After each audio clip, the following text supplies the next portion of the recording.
The house had a history. Built in 1872, it once belonged to Dr. Silas Harrow, a surgeon who vanished after being accused of murdering his own children.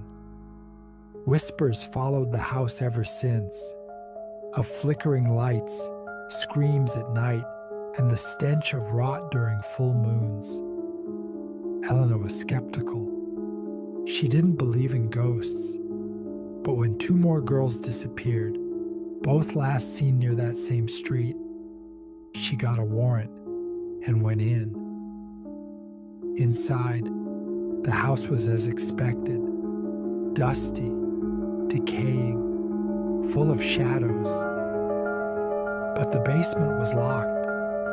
Thick chains across the door, strange symbols etched into the wood. When they cut the chains and opened it, something changed. The air grew colder.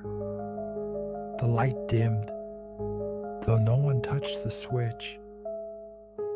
They found Samantha, barely alive, chained to a surgical table, her eyes wide, lips stitched shut.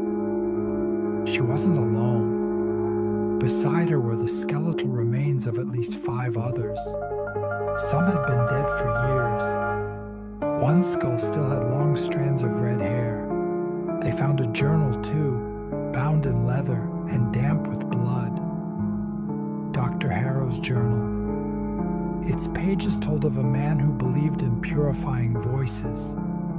He'd claimed the house was infected with them, voices from the soil that whispered truths too painful for mortals to hear. He wrote of his children hearing them first, then his wife, then himself. He had silenced them all. To quiet the voices, the flesh must scream. The last entry was dated October 3rd, 1886. I have buried them under the stone altar, but they won't stop. They whisper still, and I must answer. Elena didn't want to believe it, but what happened after sealed it. The girl, Samantha, was taken to the hospital. Once sedated, she began speaking in a voice that wasn't hers, old-fashioned, clipped, male. He told me the truth, she whispered. They're still in the walls.